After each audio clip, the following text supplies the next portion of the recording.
오늘 우리가 이 땅을 살아가는 것은 하나님이 우리에게 생명을 허락하셨기 때문입니다. 우리에게 생명을 주신 하나님께는 선하신 뜻이 있습니다. 하나님이 기뻐하시는 참된 삶을 살아가게 하는 것입니다.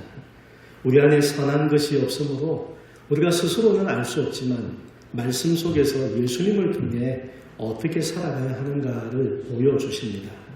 오직 주님만이 하실 수 있는 구원의 역사를 이루어가는 그런 모습들이 나타나고 있는데, 주님의 모습 속에서 우리가 이 땅에서 참되게 살아가는 것이 무엇인가 이 시간 볼 수가 있습니다.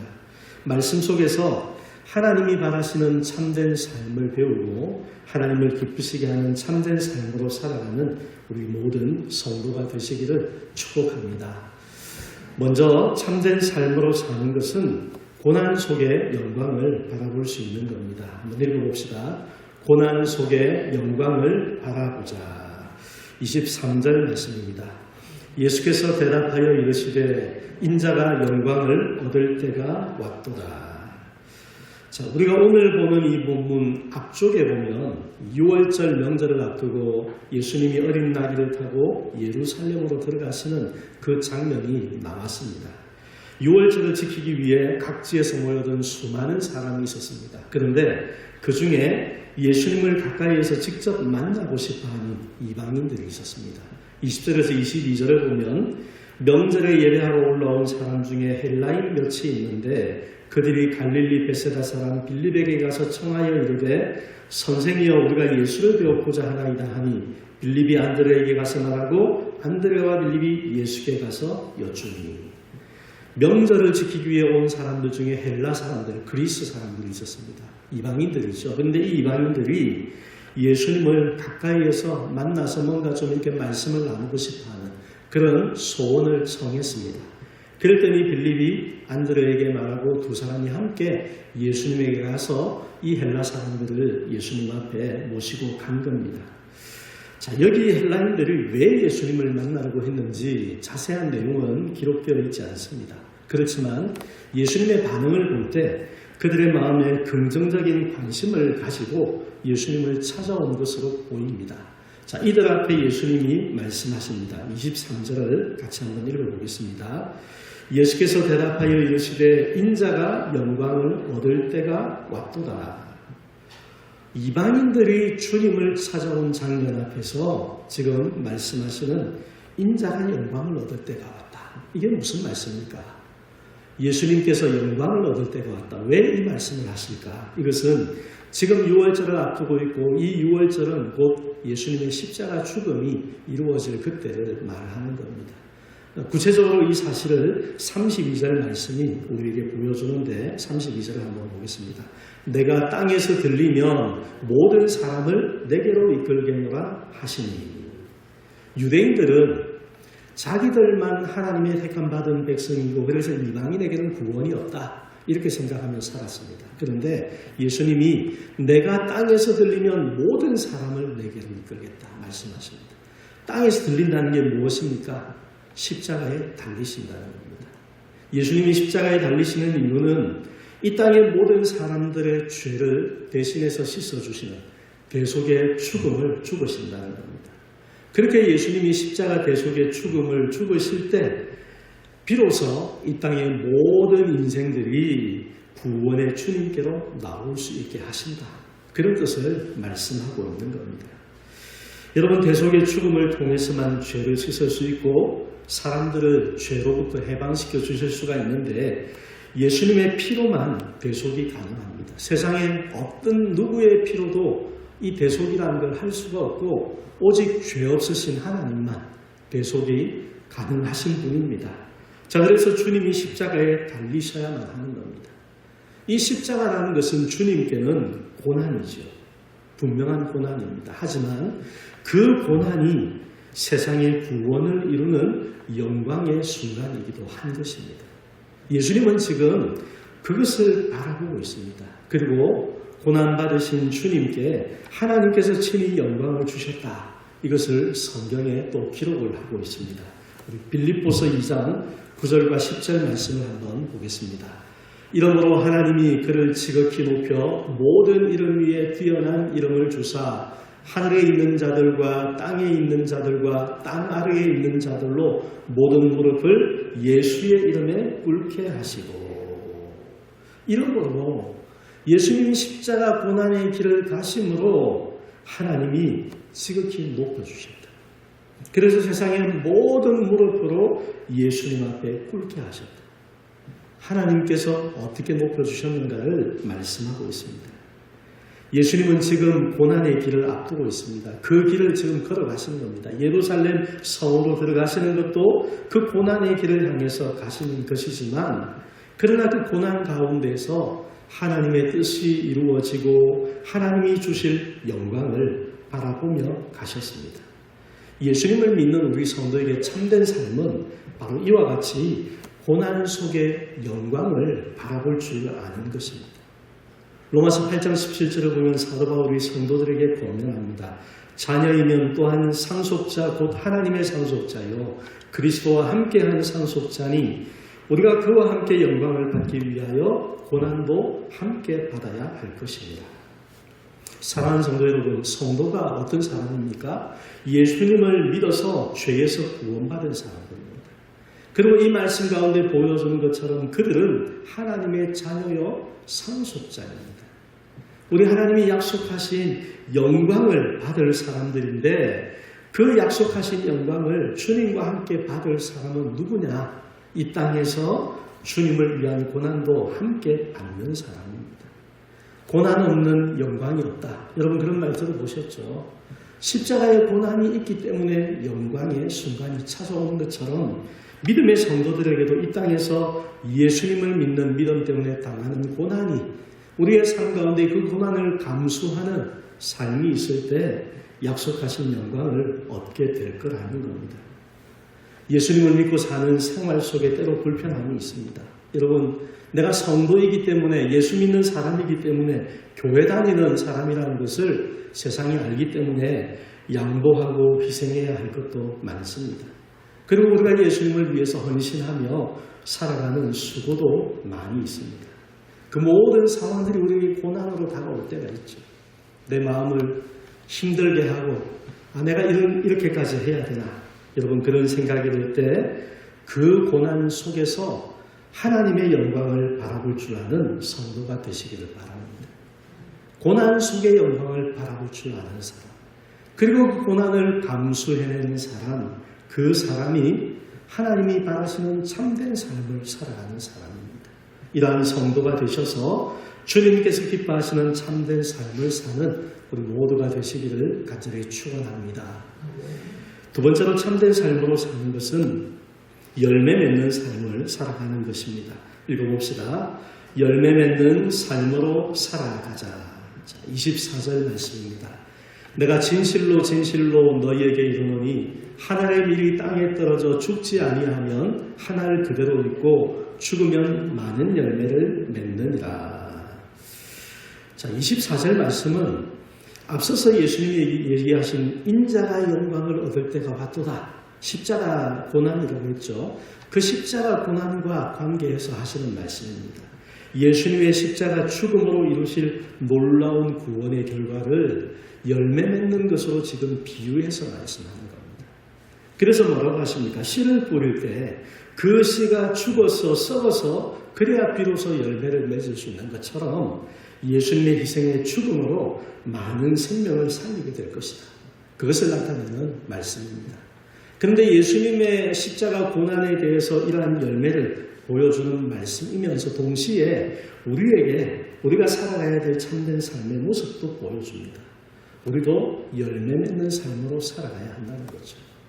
자, 여기에 대해서 25절은 우리가 적용할 수 있도록 다시 예수님이 말씀해 주시는 겁니다. 같이 읽어봅시다. 자기의 생명을 사랑하는 자는 잃어버릴 것이요 이 세상에서 자기의 생명을 미워하는 자는 영생하도록 보전하리라. 자기의 생명을 사랑하는 자는 잃어버린다. 어디서 잃어버린다는 겁니까? 영원의 세계에서 잃어버린다는 겁니다. 그러나 자기의 생명을, 이 세상에서 자기의 생명을 미워하는 사람은 영생하도록 보전한다. 영생을 얻는 삶이 된다. 서로 다른 것을 지금 이야기하고 있는 겁니다. 이 세상에서 자기의 생명을 미워한다는 것 밑에도 적혀 있지만 내 자신의 생명을 유지하고 보호하기 위해서 내가 행하는 모든 이기적인 행동이나 생각들을 버리는 겁니다. 나만 위해서 살려고 하는 그 욕심, 그것을 버리고 더 이상 그러한 나 자신의 영광만을 위해 살아가는 거기에 대해서 더 이상 미련을 갖지 않는 것. 이것이 이 세상에서 자기의 생명을 미워하는 것입니다. 세상만 바라보고 사는 사람은 절대로 포기 못하겠죠. 세상에서 내가 필요한 것 다 얻어야 되겠고, 더 욕심을 내어야 되겠고, 더 높아져야 되겠고, 그것밖에는 바랄 것이 없기 때문에 절대 포기 못하는 겁니다. 그 사람은 영생을 얻을 수 없다는 거죠. 그러나 영원한 하나님 나라를 바라보는 믿음을 가진 성도라면 우리가 이 땅에서 희생하고 포기할 수 있다는 겁니다. 그 사람이 영생을 소유한 사람이 된다는 겁니다. 여러분, 이 말씀을 생각해 볼 때 하나님과 이웃을 사랑하기 위해 기꺼이 자신을 희생하며 사는 모습을 떠올려 볼 수가 있습니다. 내가 아깝다, 내 삶이 아깝다고 생각되면 우리는 절대로 희생할 수 없습니다. 그런데 나를 아까워하지 않고 내 것을 아까워하지 않고 기꺼이 섬기고 사랑을 베풀며 살아가는 것입니다. 자신을 희생하지 못하면 그 사람은 이기적으로 살고 영생을 얻을 수 없다고 했습니다. 그러나 기꺼이 희생하는 사람, 섬김의 삶을 사는 사람은 영원한 생명을 얻게 된다 말씀합니다. 자기를 희생하는 삶에 대해서 예수님이 제자들에게 하신 말씀이 있죠. 마태복음 16장 23절 24절입니다. 예수께서 돌이키시며 베드로에게 이르시되 사탄아 내 뒤로 물러가라. 너는 나를 넘어지게 하는 자로다. 내가 하나님의 일을 생각하지 아니하고 도리어 사람의 일을 생각하는도다 하시고 이에 예수께서 제자들에게 이르시되 누구든지 나를 따라오려거든 자기를 부인하고 자기 십자가를 지고 나를 따를 것이니라. 마태복음 16장 우리가 잘 아는 말씀이죠. 예수님이 누구이신가 물었을 때 베드로가 신앙 고백을 했던 바로 그 부분 아닙니까? 주는 그리스도시요 살아계신 하나님의 아들이십니다. 그때 예수님이 앞으로 예수님이 당하셔야 될 고난과 죽음에 대해서 말씀하셨습니다. 그랬더니 베드로가 출임을 막았었죠. 그렇게 하면 안 된다고 예수님에게 호되게 야단을 치면서 가로막았습니다. 마치 예수님을 위하는 것 같지만 사실은 그것은 베드로의 자기의 이기적인 욕심을 위한 거였습니다. 무슨 말입니까? 예수님은 이 땅에 십자가 대속의 죽음을 위해서 오셨고 그것이 메시아의 길인데 베드로가 생각하는 예수님은 그 길을 가면 안 된다는 겁니다. 예수님은 유대의 왕이 되셔야 됩니다. 그래서 실제로 이 땅의 왕이 되셔서 우리가 예수님의 덕을 좀 봐야지 예수님 그렇게 죽는 것은 우리에게는 절대로 용납할 수 없는 일입니다. 이게 베드로의 마음이었던 겁니다. 그래서 내가 하나님의 일을 생각하지 않고 사람의 일을 생각한다. 예수님이 책망을 하신 겁니다. 그리고 뭐라고 하십니까? 누구든지 나를 따라오려면 자기를 부인해야 된다. 자기를 부인하지 못하면 절대로 나를 따라올 수 없다. 여러분, 자기를 부인한다는 게 무엇입니까? 자기 생각, 자기의 뜻, 자기 욕심을 부인하는 겁니다. 무엇을 위해서요? 하나님을 위해서. 하나님이 우리에게 들려주신 말씀을 따르기 위해서 나를 버리는 것, 그것이 자기를 부인하는 겁니다. 순종하는 거죠. 그런데 여러분, 자기를 부인하는 것은 생각처럼 쉬운 것이 아닙니다. 우리가 아브라함의 생애를 통해서 자기를 부인하고 하나님이 원하시는 뜻을 선택하는 일이 얼마나 어려운가를 볼 수가 있습니다. 그의 삶에서 세 가지 구체적인 사례를 들 수가 있는데 첫 번째는 이겁니다. 본토와 친척과 아버지의 집, 그리고 아무것도 확실하게 보장된 것이 없는 하나님이 지시하시는 땅 사이에서 선택하는 문제입니다. 여러분, 무엇이 쉬운 선택입니까? 내가 익숙한 환경, 이미 모든 것이 보장되어 있는 삶, 그것이 쉽게 선택할 수 있는 거죠. 그런데 그것과 확실함이 없는 하나님이 지시하실 땅, 그 사이에서 선택을 해야 하는 문제가 있었습니다. 두 번째는 그의 여종 하갈과 아들 이스마엘을 내어 쫓는 문제였습니다. 쉽지 않은 결단입니다. 어떻게 될까 염려가 되고 거기에 대해서 마음에 선뜻 결단할 수 없는데 그런데 하나님께서는 염려하지 말고 그들을 내보내라. 그렇게 말씀을 하십니다. 세 번째는 사랑하는 독자 이삭을 하나님이 명하신 산에서 번제로 드리는 문제였습니다. 여러분, 이 중에 쉽게 결단할 수 있는 문제가 하나라도 있습니까? 하나도 없습니다. 아브라함에게 이런 엄청난 문제들이 있었는가 하면 우리의 삶 속에는 그런 엄청난 문제가 아니어도 내 마음에 쉽게 결단을 내리기 어려운 문제들이 많이 있을 겁니다. 그런데 자기 부인은 무엇입니까? 포기하는 겁니다. 아브라함은 이처럼 쉽지 않은 문제들 앞에 섰지만 결국 자기를 부인했습니다. 자기의 모든 것을 희생하고 하나님을 택한 것입니다. 그리고 이렇게 좋은 편을 선택했기 때문에 하나님의 약속과 축복을 얻게 되었습니다. 사랑하는 성도 여러분, 무엇이 귀합니까? 세상을 붙들고 살기 위해서 아둥바둥 살다가 하나님 앞에서 아무것도 받을 수 없는 그런 삶이 되겠습니까? 아니면 이 땅에서 내가 희생하고 포기하더라도 하나님 앞에서 영광과 기쁨의 그날을 기대하며 살아가는 삶이 되겠습니까? 세상에서 자기의 생명을 사랑하는 사람, 자기를 위해 살려고 하는 사람은 결코 참된 삶을 살아갈 수가 없습니다. 하나님이 우리에게 주신 생명을 허비하는 겁니다. 아무것도 남길 것이 없는 허망한 삶으로 끝나는 겁니다. 하늘의 밀이 땅에 떨어져 죽는 것처럼 자기를 부인하고 희생하면서 하나님 말씀을 따라서 사랑하며 섬기며 살아갈 때 예수님처럼 많은 열매를 맺는 삶이 될 수가 있고 영원한 생명을 얻는 삶이 될 수가 있습니다. 사랑하는 성도 여러분, 하나님께서 우리에게 예수님의 삶을 통해서 이것이 참된 삶이다 보여주셨습니다.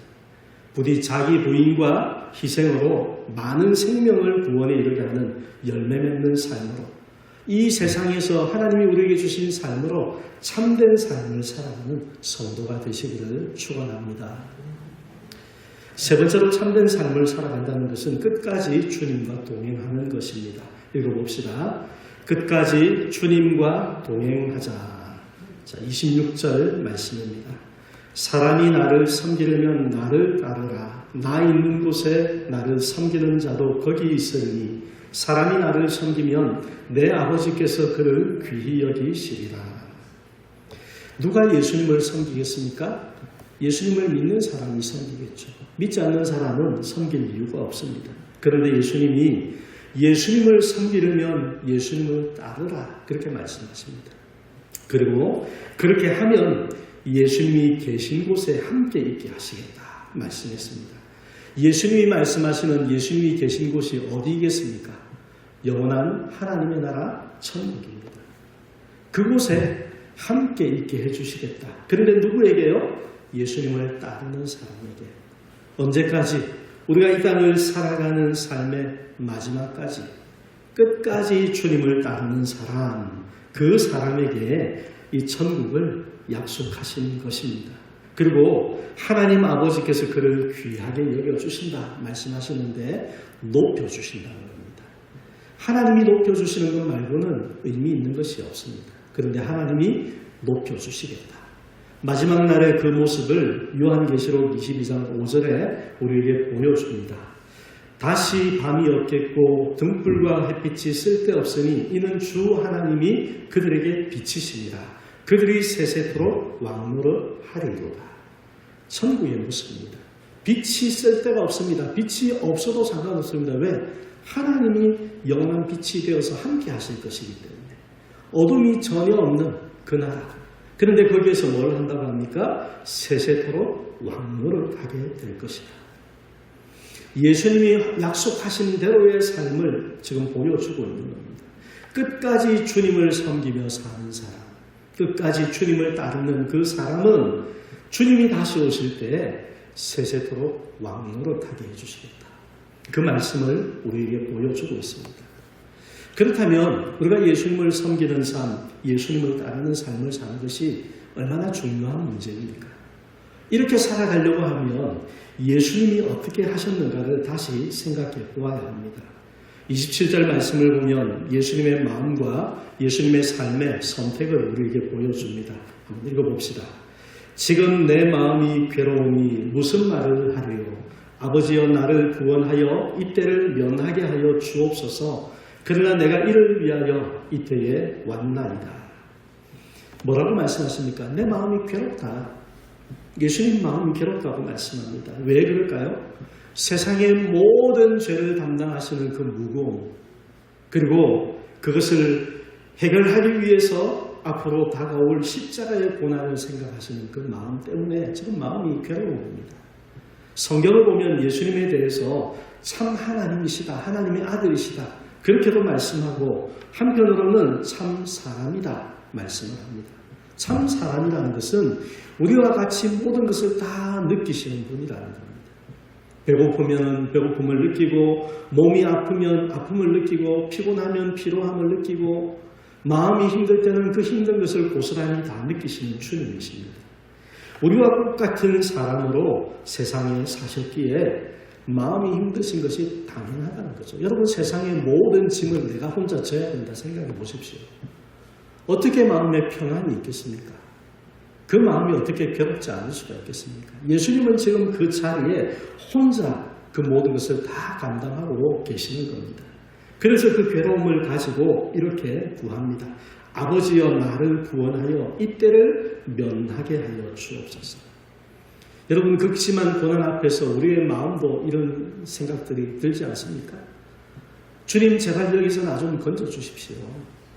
이때만 좀 지나가게, 빨리 좀 지나가게 해주십시오. 여기서 나를 좀 구원해 주십시오. 예수님도 그렇게, 이것이 예수님의 솔직한 심정이었습니다. 괴로움을 느끼고 할 수만 있다면 면하여 주시기를 바라는 예수님의 마음입니다. 그런데 뭐라고 합니까? 그러나 내가 이때를 위하여 이때에 왔나이다. 내가 이를 위하여 이때에 왔나이다. 그러나 이것이 내가 해야 할 일인 줄 내가 알고 나는 그렇게 할 것입니다. 결단이죠, 결단. 성도에게 하나님이 바라시는 것이 바로 이와 같은 모습이지 않습니까? 심히 괴롭지만, 고통스럽지만 고난의 십자가를 지고 가겠다. 그 결단을 분명히 보여주고 계십니다.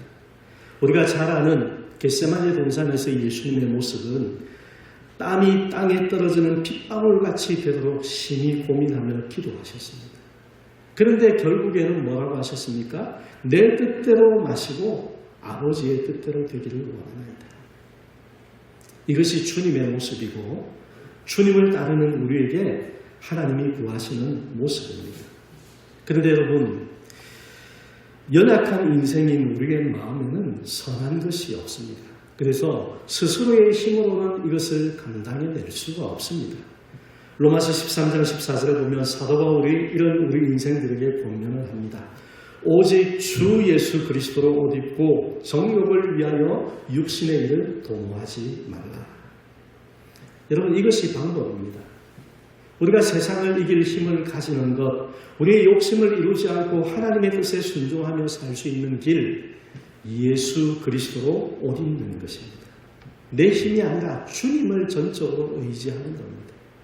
그렇게 할 때만 주님이 하신 것처럼 살아갈 수가 있게 됩니다.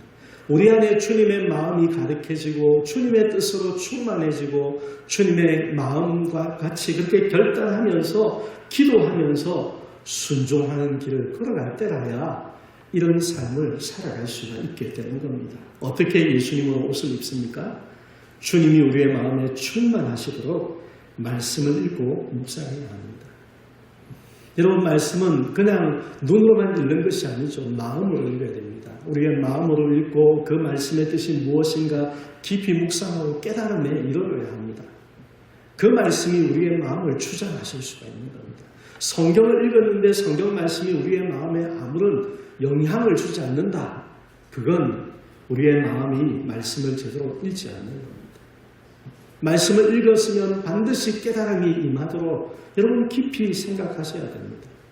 그래서 그 말씀이 내 마음을 찌르는 것을 경험하고 말씀에 사로잡혀야 됩니다. 그리고 기도할 때 하나님의 뜻을 마음 깊이 새겨야 합니다. 기도는 내 뜻을 고집하고 하나님 이거 이루어 주십시오. 하나님 앞에서 내가 이렇게 막 시위하는 게 아닙니다. 우리의 삶의 형편들을 하나님 앞에 기도하며 나가지만 결국에는 하나님의 뜻을 깨닫고 하나님의 뜻대로 하겠습니다. 고백하는 것이 그게 진정한 기도입니다. 내 자신을 하나님 앞에 복종시키는 것이 참된 기도입니다. 하나님 나 절대로 못 참겠습니다. 절대로 그건 못합니다. 이건 기도가 아닙니다. 그렇게 시작이 되었다고 해도 결국에는 주님 앞에 엎드리고 결단하는 하나님의 뜻을 마음에 새기는 것이 진정한 기도입니다. 그리고 어떻게 살아야 됩니까? 매 순간 순종할 것을 다짐하고 결단하는 겁니다. 이걸 어떻게 표현하냐면 우리 자신의 욕심과 싸우는 겁니다. 내 마음에 욕심이 있죠. 내가 하고 싶은 게 있습니다. 그런데 그것과 계속해서 싸워야 됩니다. 싸우면서 여러분의 욕심을 꺾고 내 자신의 그런 원하는 것들을 내가 싸워서 물리치고 주님 앞에 순종하는 순간순간 싸우면서 그의 순종을 감당해 나갈 수 있는 겁니다. 그렇게 할 때 주님을 따르는 삶을 살아갈 수가 있게 되는 겁니다. 사랑하는 성도 여러분, 우리가 믿음으로 살아간다는 것, 주님을 섬기고 주님을 따르는 삶을 살아간다는 것 결코 편안하게 쉽게 이루어지는 게 아닙니다. 겉으로 보기에는 편안해 보이는 평안을 누리는 삶일지 몰라도 그 평안이 이루어지기까지 우리의 삶 속에는 치열한 싸움이 계속해서 일어납니다. 말씀을 통한 역사, 기도를 통한 역사, 순종의 다짐과 결단에 나 자신을 내려놓는 그런 역사들이 끊임없이 이루어질 때 비로소 하나님 주시는 평안을 누리는 참된 기쁨을 누리는 성도의 삶을 살아갈 수가 있는 겁니다. 우리 주님이 약속하신 영원한 천국에 함께 있게 하시고 하나님 아버지께서 귀히 여겨주시고 세세토록 왕노릇하게 해주실 그 성도의 삶을 오늘 이 땅에서 우리가 살아가는 세상의 삶 속에 이루어갈 수 있기를 바랍니다. 주님은 참된 삶을 살라고 우리에게 생명을 허락하셨습니다. 여러분 지나온 날들이 어떠했든지 앞으로 우리의 남은 삶은 말씀이 보여주신 것처럼 참된 삶으로 살아서 하나님 앞에 기쁨으로 함께 서는 복된 성도가 되실 수 있기를 우리 주님의 이름으로 간절히 축복합니다.